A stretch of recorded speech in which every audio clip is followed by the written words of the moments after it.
Hello વિદ્યાર્થી મિત્રો, સ્વાગત છે તમારું અમારા યુટ્યુબ ચેનલ નોબલ એકેડમીમાં। આજે આપણે આગળ વધારવા જઈ રહ્યા છે આપણી સિરીઝ જે છે ભાગ 1 ભાગ 2 આંકડાશાસ્ત્ર સબ્જેક્ટની હતી, જેના ચેપ્ટર નંબર 1 નું સોલ્યુશન આપણે સ્ટાર્ટ કર્યું હતું। આ ચેપ્ટરનું આપણા સૂચકાંક ચેપ્ટરનું 1 થી 4 સ્વાધ્યાય 1.1 1.2 1.3 1.4 નું ચારે ચાર સ્વાધ્યાયનું સોલ્યુશન અમારા ચેનલ પર મોકલી દેવામાં આવેલ છે, તેને જરૂરથી જોઈ લેજો। और जो આજે આપણે સેક્શન સી નું સોલ્યુશન કરવા જઈ રહ્યા છે। સેક્શન એ બી તો તમારે યાદ કરવાનું હોય છે, સેક્શન સી માં પણ જે થિયરી છે તમારે યાદ કરવાની છે, માત્ર પ્રેક્ટિકલ સમ આપણે આ વિડીયોમાં જોઈશું। અને જો સેક્શન એ બી અને સી ની પર ચિંતા ન કરતા એનું પણ આપણે એક શોર્ટ્સ બનાવીને તમને મોકલી દઈશું। ઓકે, હવે સેક્શન સી પછી સેક્શન ડી ઈ એફ દરેકનું સોલ્યુશન તમને આ ચેનલ પર મળી જવાનું છે। જો અત્યાર સુધી તમે અમારા ચેનલને સબસ્ક્રાઇબ ન કર્યા હોય તો અમારા ચેનલને સબસ્ક્રાઇબ કરી આ વિડીયોને લાઈક કરો, બેલ આઇકનને દબાવી દો અને પોતાના વિદ્યાર્થી મિત્રો સાથે આ વિડીયોને શેર કરો। ઓકે વિદ્યાર્થી મિત્રો, ચાલો સ્ટાર્ટ કરીશું આપણે સેક્શન સી નું સોલ્યુશન। સેક્શન સી માં 1 થી લઈને 6 સુધીના જે પ્રશ્નો છે એ થિયરિકલ ક્વેશ્ચન છે। આ સેક્શન સી માં પ્રેક્ટિકલ ક્વેશ્ચન એટલે કે દાખલાઓ પ્રશ્ન નંબર 7 થી સ્ટાર્ટ થાય છે। તો ચાલો સ્ટાર્ટ કરીશું। એક સમયગાળા દરમિયાન જીવન નિર્વાહ ખર્ચનો સૂચકાંક 280 થી વધીને 340 થયો અને વેતન 13,500 થી વધીને 14,750 થયું હોય તો કામદારને વાસ્તવમાં કેટલો ફાયદો કે કેટલો નુકસાન થશે એ આપણને શોધવાનું છે। તો સૌપ્રથમ જે માહિતી આપણને પ્રશ્નમાં આપેલ છે એને લખી લેશું। ચાલો તો લખીએ। સૌપ્રથમ આપણને શું આપેલ છે? સૂચકાંક। ઓકે, સૂચકાંક કેટલું આપેલ છે? સૌપ્રથમ કેટલું હતું? 280 વધીને કેટલું થઈ ગયું? 340। પછી વેતન આપેલ છે, વેતન કેટલું હતું? 13,500 વધીને કેટલું થઈ ગયું? 14,750। હવે આપણને શોધવાનું છે વાસ્તવમાં કેટલો ફાયદો થયો કે નુકસાન તે શોધો। તો જે કામદાર છે એનું વેતન 280 જ્યારે સૂચકાંક હતો ત્યારે કેટલું હતું? 13,500। આપણને માત્ર એ જોવાનું છે કે 280 પર 13,500 છે તો 340 ઉપર 14,750 આવશે કે નહીં આવશે, આપણને સૌપ્રથમ આ વિચારવાનું છે। તો આ તો આપણે ધારણ કરી શકીએ છીએ કઈ રીતે? 280 પર 13,500 તો 340 ઉપર કેટલું? તો આની ગણતરી કોના દ્વારા થશે? કેલ્સી દ્વારા। ચાલો તો કરીશું। 280 પર 13,500 તો 340 પર કેટલું? આ કિંમત અત્યારે ઉપયોગ કરવાની નહીં, તો 340 ચોકડી ગુણાકાર કરીશું આપણે। કઈ રીતે થશે? 13,500 નો ગુણાકાર કોના દ્વારા થશે? 340 અને ભાગાકારમાં કોણ આવી જશે? 280। પરંતુ આ કિંમતનો ઉપયોગ કરવાનું નથી। 13,500 ગુણ્યા 340 ભાગ્યા 280 કરતા આપણને શું મળશે? 16,392.86। આ થાય છે તમારું આન્સર। કયા સૂચકાંકનું? 340 ઉપર। હવે ફરીથી સમજો વિદ્યાર્થી મિત્રો, આ જે કામદાર છે એને 280 સૂચકાંક પર કેટલું મળે છે? 13,500।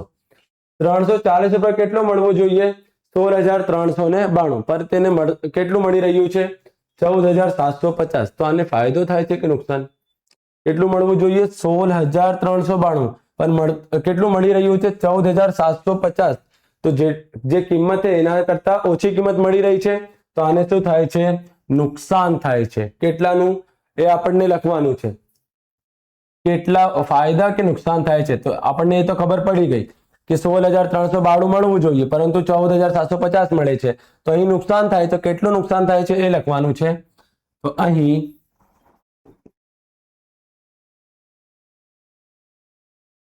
16,392.86 માંથી આ જે કિંમત છે 14,750 એને શું કરવાનું છે? બાદ। 16,392.86 માઇનસ 14,750 કરતા આપણને મળશે 1642.86 નો નુકસાન થાય છે, એ આપણને લખવાનું જરૂરી છે। કેટલું મળી રહ્યું છે? 14,750. કેટલું મળવું જોઈએ? 16,392.86. તો માઇનસ કરીશું, મળશે આપણને 1642.86. એ માટે આ જે 1642.86 છે એ શું છે? આપણું નુકસાન થાય છે. ઓકે, ચાલો નંબર 8 ઉપર. આમાં શું કીધેલ છે? વર્ષ 2010 થી વર્ષ 2013 સુધીના જીવન નિર્વાહ ખર્ચનો સૂચકાંક અને સરેરાશ માસિક વેતન નીચે મુજબ આપેલ છે. તે પરથી દરેક વર્ષ માટે શું શોધવાનું છે? તમારે વાસ્તવિક વેતન શોધવાનું છે. શું શોધવાનું છે? વાસ્તવિક વેતન. અત્યાર સુધીના ચેપ્ટરમાં નવું કોન્સેપ્ટ છે, કારણ કે સ્વાધ્યાય 1.1, 1.2, 1.3, 1.4 માં આ કોન્સેપ્ટ નથી. હવે આપણે શું કરવાનું છે? વાસ્તવિક વેતન શોધવાનું છે દરેક વર્ષનું. તો આપણને વર્ષ આપેલ છે, સરેરાશ માસિક વેતન આપેલ છે, જીવન નિર્વાહ ખર્ચનો સૂચકાંક આપેલ છે. સૌપ્રથમ આપણે આ ત્રણેય કિંમતને કોષ્ટકમાં લખી દઈશું આ પ્રમાણે. ઓકે, અહીંયા આપણું આવી જશે વર્ષ, સરેરાશ માસિક વેતન અને જીવન નિર્વાહ ખર્ચનો સૂચકાંક. એક વાત યાદ રાખો વિદ્યાર્થી મિત્રો, જ્યારે પણ તમે આવા કોષ્ટકવાળા દાખલાઓ કરો જેમાં ગણતરી કોષ્ટકમાં થાય છે, તે બધાના સૂત્રો એ કોષ્ટકના ઉપર હોવા જોઈએ. જેમ કે આપણે અચલ આધારની રીતમાં, પરંપરિત આધારની રીતમાં, સામાન્ય સૂચકાંકમાં, સરેરાશ આધારે અચલ આધારિત સૂચકાંકમાં, અચલમાંથી પરંપરિત આધારના સૂચકાંકમાં, પરંપરિતમાંથી અચલ આધારની રીતના સૂચકાંકમાં, દરેકમાં આપણે કોષ્ટકની ઉપર સૂત્ર લખ્યા છે. તો આવા દાખલાઓમાં ખાસ કરીને આવા દાખલા જેમાં કોષ્ટકમાં ગણતરી થાય છે એ બધાનું જે સૂત્ર છે ક્યાં હોવા જોઈએ? તમારા કોષ્ટકના ઉપર હોવા જોઈએ. ચાલો વાસ્તવિક વેતનનું સૂત્ર જોઈએ આપણે. સૌથી ખૂબ જ સરળ કોન્સેપ્ટ છે. વાસ્તવિક વેતન સરેરાશ માસિક વેતન ક્યાં છે? આ રહ્યું. જીવન નિર્વાહ ખર્ચનો સૂચકાંક આ રહ્યો.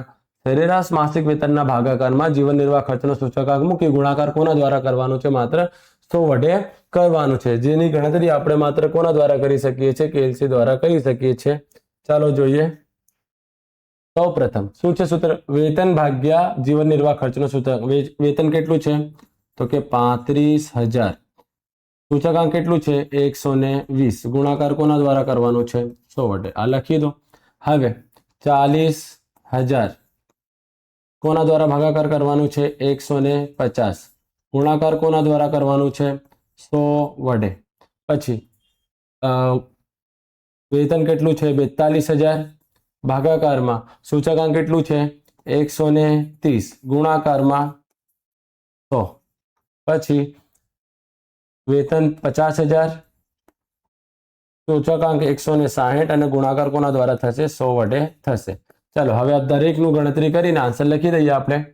35,000 ભાગ્યા 120 ગુણ્યા 100 કેટલું થઈ જશે? 29,166.67. આ થઈ ગયું આન્સર.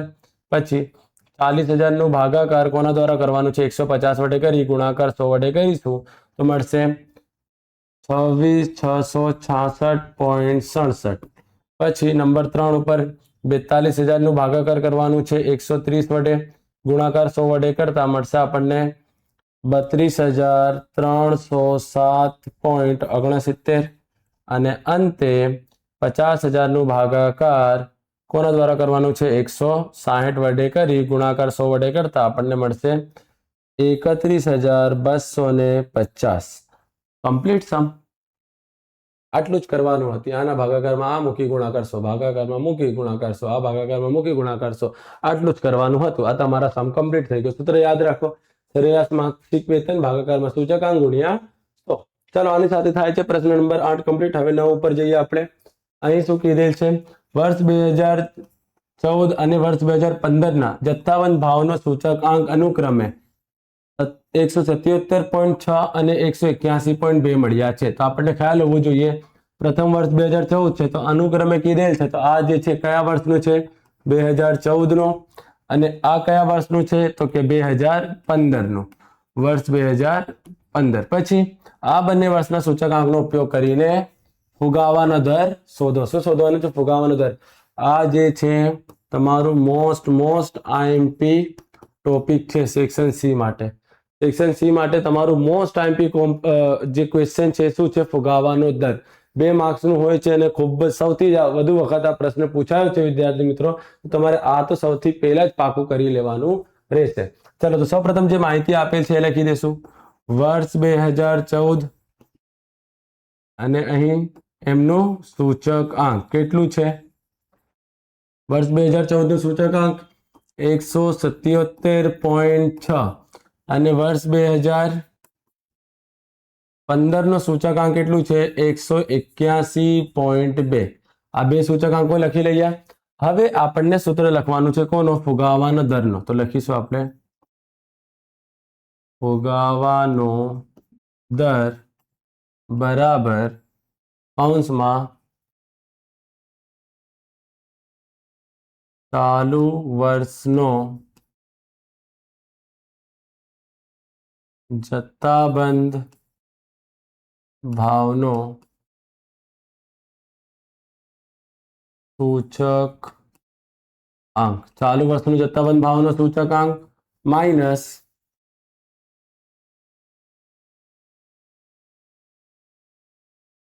અગાઉના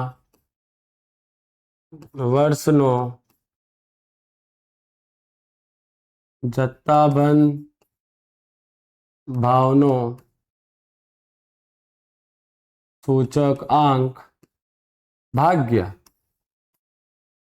અગાઉના વર્ષનો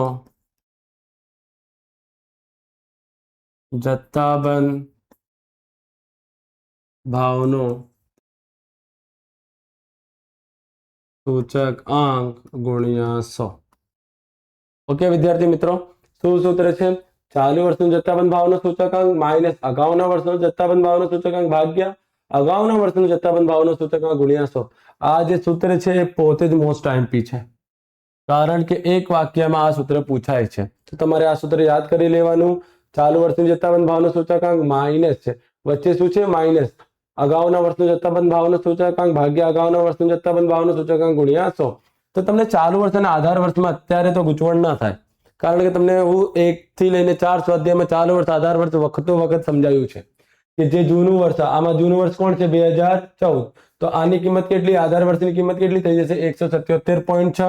આ 2015 નવું વર્ષ છે, તો આની કિંમત કેટલી થઈ જશે? 181.2. તો ચાલુ વર્ષ 181.2. અગાઉનું વર્ષ કયું છે? 177.6. ભાગાકારમાં પણ અગાઉના વર્ષનું જથ્થાબંધ ભાવનું સૂચકાંક કેટલું છે? 177.6. ગુણાકારમાં શું આવી જશે? 100. ચાલો તો સૌપ્રથમ બાદબાકી કરીશું. 181.2 માઇનસ 181.2 માઇનસ 177.6 કરતા મળશે આપણને મળશે, અહીં કેલ્સી ઉપર તો મૂકેલ છે, પરંતુ આપણને મળશે 3.6 મળશે. કેટલું મળશે? 3.6. ભાગાકારમાં શું છે? 177.6 અને ગુણાકારમાં શું આવી જશે? 100 આવી જશે. ઓકે વિદ્યાર્થી મિત્રો, હવે 3.6 નું ગુણાકાર કોના દ્વારા થશે? 100 વડે. પછી ભાગાકાર કોના દ્વારા થશે? 177.6 વડે કરતા આપણને મળશે 2.03. દર છે માટે શું લખી દેવાનું? ટકા લખી દેવાનું. આ થઈ જશે તમારું ફુગાવાનો દર. આની સાથે થાય છે 2 માર્ક્સનો સમ કમ્પ્લીટ. ઓકે, સ્ટાર્ટ કરીશું સમ નંબર 10. સમ નંબર 10 માં કીધેલ છે આપણને 3 વસ્તુઓના ભાવ સાપેક્ષ આંકમાં થયેલ ટકાવારી વધારો અનુક્રમે 315, 328 અને 390 છે. જો આ વસ્તુઓના સમૂહનું મહત્વનું પ્રમાણ 5:7:8 હોય તો ભાવના સામાન્ય સૂચકાંક શોધો. આપણને સામાન્ય સૂચકાંક શોધવાનું છે. અહીં આપણને શું શું આપેલ છે એ પહેલા જોઈએ આપણે. ભાવ સાપેક્ષ. ભાવ સાપેક્ષ કોના માટે વપરાય છે? આઈ માટે. પરંતુ તેની ટકાવારી નથી. તેની ટકાવારીમાં થયેલ શું આપેલ છે? વધારો આપેલ છે. તો વધારો એટલે શું? તો જ્યારે આપણે કોઈ સૂચકાંક શોધીએ છીએ, માની લો આપણો આન્સર આવે છે 390 આન્સર આવે છે, તો જ્યારે આપણું એનું શું કરીએ છીએ? અર્થઘટન. જ્યારે આપણે એનું કરીએ છીએ અર્થઘટન, તો 390 માંથી આધાર વર્ષનું સૂચકાંક કરીએ છીએ બાદ, તો આન્સર કેટલું મળે છે આપણને? 290. આપણે લખીએ છીએ વધારો થાય છે. આપણે આ પ્રમાણે અર્થઘટન કરીએ છીએ. તો આ જે 290 છે એ આપણું સૂચકાંક નથી, આ તો શું છે? વધારો. સૂચકાંકમાં શું કરવું પડશે? 100 ઉમેરવું પડશે, તો આપણને શું મળશે? આપણું મૂળ સૂચકાંક 390 90, કારણ કે અર્થઘટનના વખતે આપણે એમાંથી 100 શું કરી દઈએ છીએ, બાદ કરી દઈએ છીએ. સૂચકાંક હોય છે અર્થઘટન સમયે આપણે 100 બાદ કરીએ છીએ. આધાર વર્ષનો સૂચકાંક તો બાદ કરતા આપણને 290 શું મળે છે, વધારો મળે છે. એ આપણું સૂચકાંક નથી. સૂચકાંક તો આપણું કેટલું છે, 390 છે. ઓકે, હવે વધારો માટે જ્યારે વધારો આપેલ હોય અને તેને ફરીથી શું કરવું હોય, સૂચકાંક, તો તેમાં 100 શું કરી દો, ઉમેરી દો. એ જ પ્રમાણે અહીં 3 વધારો આપેલ છે, 315, 328 અને 390. તો આપણને મૂળ સૂચકાંક એટલે કે I શોધવા માટે સૌ પ્રથમ 100 માં કેટલું ઉમેરવું પડશે, પ્રથમ કિંમત કેટલી છે, 315. તો 315 ઉમેરીશું તો કેટલું મળશે, 415 મળશે. પછી 100 માં શું ઉમેરવું પડશે, બીજું નંબર કેટલું છે, 328. તો બીજી કિંમત 328 ઉમેરતા આપણને મળશે 428. ત્રીજી કિંમત કેટલી છે, 390. તો 100 માં 390 ઉમેરતા આપણને મળશે 490. આ પ્રમાણે આપણે ટકાવારીમાં જે વધારો છે એને સૂચકાંકમાં ફેરવી શકીએ છીએ. જો વિદ્યાર્થી મિત્રો, જો ટકાવારીમાં વધારો કીધેલ હોય તો 100 માં પ્લસ કરી દો, ટકાવારીમાં ઘટાડો કીધેલ હોય તો 100 માંથી શું કરી દેવાનું, બાદ કરી દેવાનું. અત્યાર સુધી આપણે ઘટાડોના દાખલા જોયા નથી એટલે આપણને ખ્યાલ નથી હોય, તો યાદ રાખો, ખૂબ જ સારું અને સરળ કોન્સેપ્ટ છે. ટકાવારીમાં વધારો કીધેલ હોય તો 100 માં શું કરી દો, પ્લસ કરી દો, અને ટકાવારીમાં તમને શું કીધેલ હોય, ઘટાડો, ત્યારે 100 માંથી કરવાનું બાદ. ઓકે, ચાલો આગળ. આઈ આપેલ છે. આ જે વર્ડ યુઝ કરેલ છે મહત્વ, મહત્વનું અર્થ થાય છે ભાર, જેનું આપણે કઈ રીતે ઓળખીએ છીએ, W દ્વારા.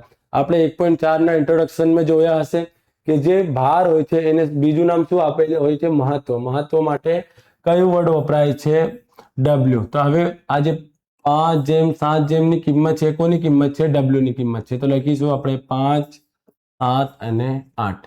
5:7:8 છે તો 5:7, 5, 7 અને 8 આપણું શું થઈ જશે, ભાર થઈ જશે. ઓકે, હવે આપણને ખ્યાલ છે કે I આપેલ છે, W આપેલ છે, તો કયો સૂત્રનો ઉપયોગ થશે, IW ના સૂત્રનો ઉપયોગ થશે. તો I અને W ના સૂત્ર ઉપયોગ કરવા માટે આ બંનેનો શું કરવું પડે છે, ગુણાકાર. તો 415 નો ગુણાકાર 5 વડે કરતા મળશે આપણને 2075. 428 નો ગુણાકાર 7 વડે કરીશું, 428 ગુણ્યા 7 કેટલું મળશે આપણને, 2996. ત્રીજું 490 નો ગુણાકાર કોના દ્વારા થશે, 8 વડે થશે, તો મળશે આપણને 3920. આમ થશે આપણું કોષ્ટક કમ્પ્લીટ ગણતરી દ્વારા. અહીં I મળી ગયું. કઈ રીતે, 100 પ્લસ કર્યું. કેમ પ્લસ કર્યું, કારણ કે ટકાવારીમાં વધારો કીધેલ હતું. અહીં W 5:7:8 કેમ લખ્યું, કારણ કે મહત્વને ભાર કહેવાય છે અને ભાર માટે આપણે શું વાપરીએ છીએ, W. I અને W નો ગુણાકાર કર્યું, IW મળ્યું. હવે બંનેનો શું કરવાનું છે, આપણને સરવાળો કરવાનું છે. શું કરવાનું છે, સરવાળો. આ W નો સરવાળો કરતા આપણને શું મળશે, 8 ને 7 15 ને 5 20 મળી જશે. હવે IW નો સરવાળો કરીશું આપણે, 2075 પ્લસ 2996 પ્લસ 3920. તો આપણને મળશે સિગ્મા IW બરાબર 8991. કેટલું મળશે, 8991. હવે લખીશું આપણે ભાવનું સામાન્ય સૂચક આંક. ભાવનું સામાન્ય સૂચકાંકનું સૂત્ર શું આવશે, સિગ્મા IW ભાગ્યા સિગ્મા W. IW કેટલું મળ્યું આપણને, 8991, અને સિગ્મા W કેટલું મળ્યું, 20. હવે ભાગાકાર કરીશું આપણે એનું, ભાગ્યા 20 કરતા આપણને મળશે 449.55. 449.55. આ રીતે થાય છે. આ પ્રશ્ન નંબર 10 કમ્પ્લીટ. ઓકે વિદ્યાર્થી મિત્રો, આઈ હોપ તમને સમજણ પડતી હશે. વિદ્યાર્થી મિત્રો, જો સમજણ પડી રહી છે તો અમારા ચેનલને સબસ્ક્રાઇબ કરી દો, લાઈક બટન દબાવી દો. ચાલો નંબર 11 ઉપર જઈએ આપણે. અહીં શું કીધેલ છે, જો વર્ષ 2014 માટે એક વર્ગનો કુટુંબનું ખર્ચપાત્ર સરેરાશ આવક 25,000 હોય. કયા વર્ષ, 2014. આપણે લખીશું વર્ષ 2014 અને જે આવક આપણને આપેલ છે લખીશું કેટલું છે, 25,000. 2014 માં આવક કેટલી છે, 25,000. અને જો તે વર્ગનું 2014 ના આધાર વર્ષ 2016 માટેના જીવન નિર્વાહ ખર્ચનો સૂચક આંક 120 હોય, કયા વર્ષનું સૂચકાંક આપેલ છે વાંચીએ. 2014 ના આધારે વર્ષ 2016 માટેનો જીવન નિર્વાહ ખર્ચનો સૂચકાંક એટલે કે 2014 ના આધાર વર્ષ તરીકે ઉપયોગ કરવામાં આવેલ છે, પરંતુ જે સૂચકાંક આપેલ છે 120 એ કયા વર્ષનું છે? 2016 નું. તો આપણે લખીશું વર્ષ 2016. શું આવશે અહીં? સૂચક આંક. કોનો સૂચક આંક?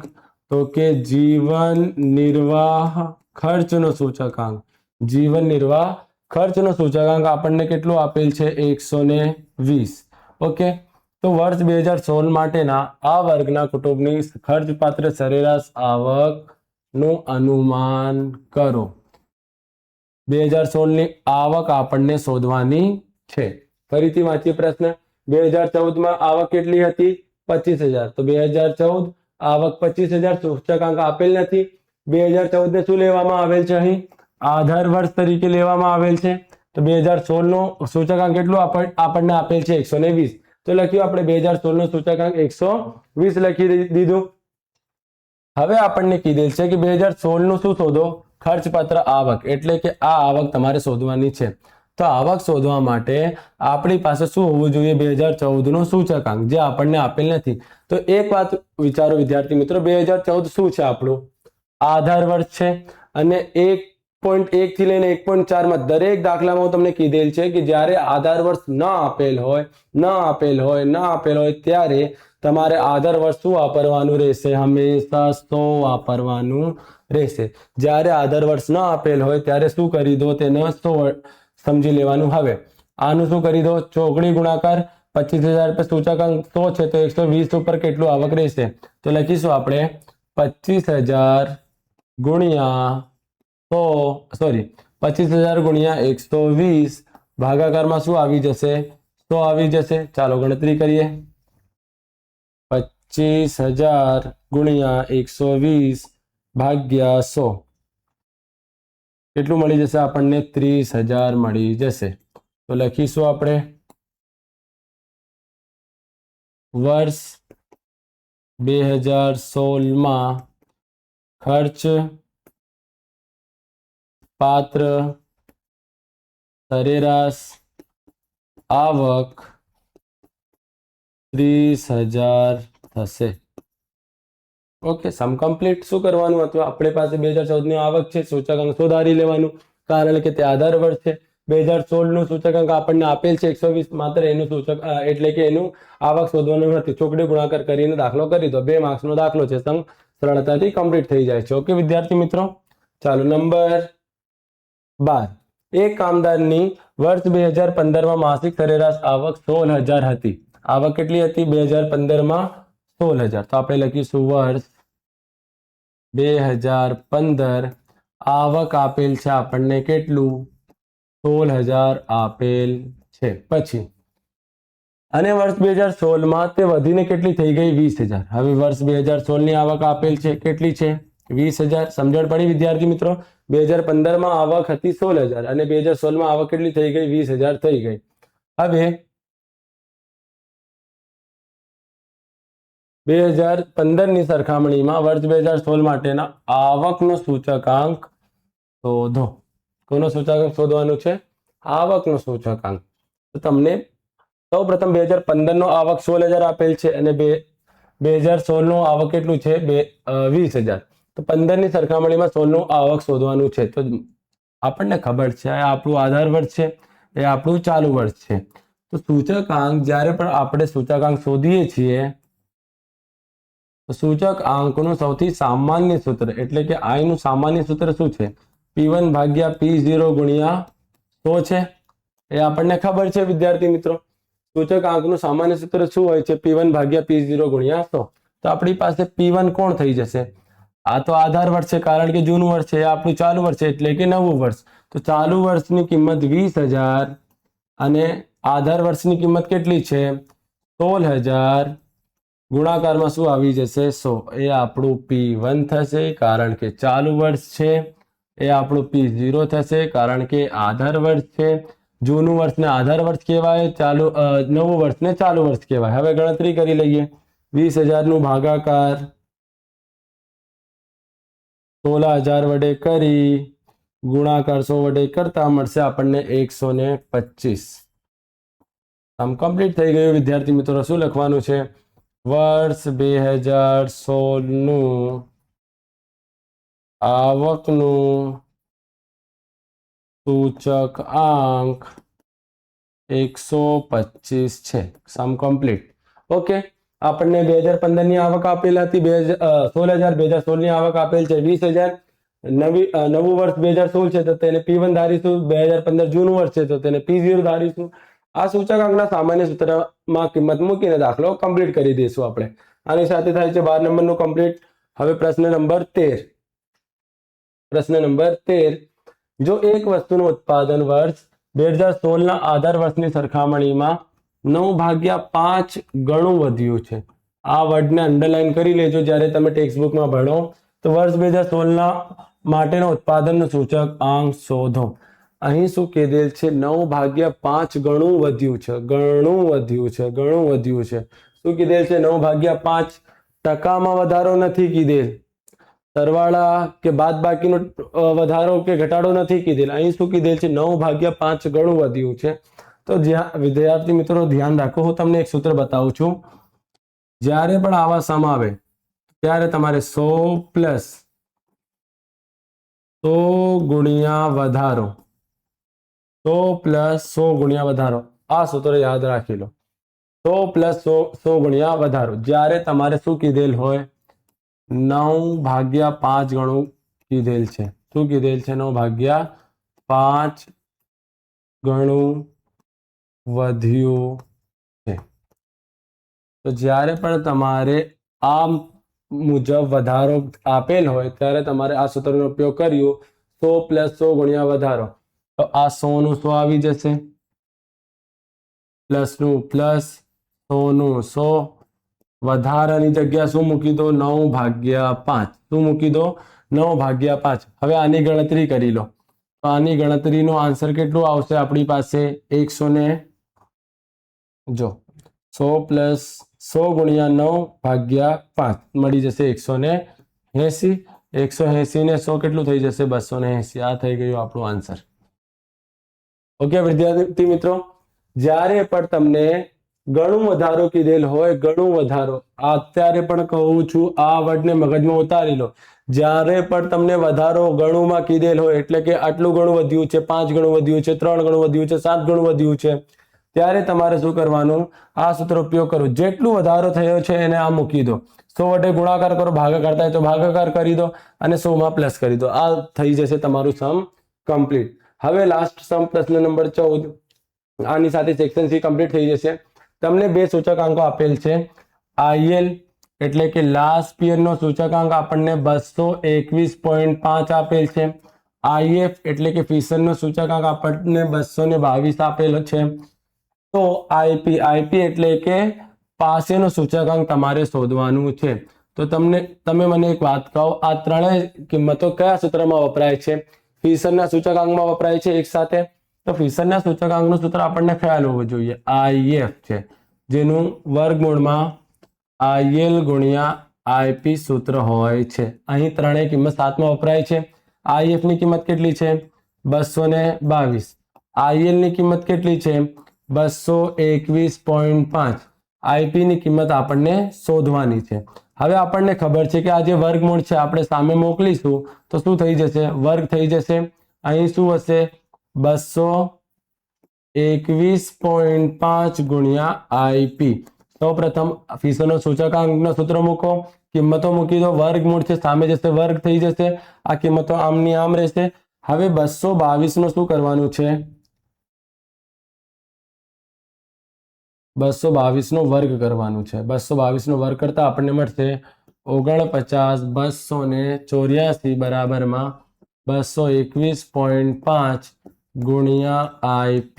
હવે 221.5 ગુણાકારમાં છે, સામે જશે શું થઈ જશે? ભાગાકારમાં, અને સામે શું વધશે? IP.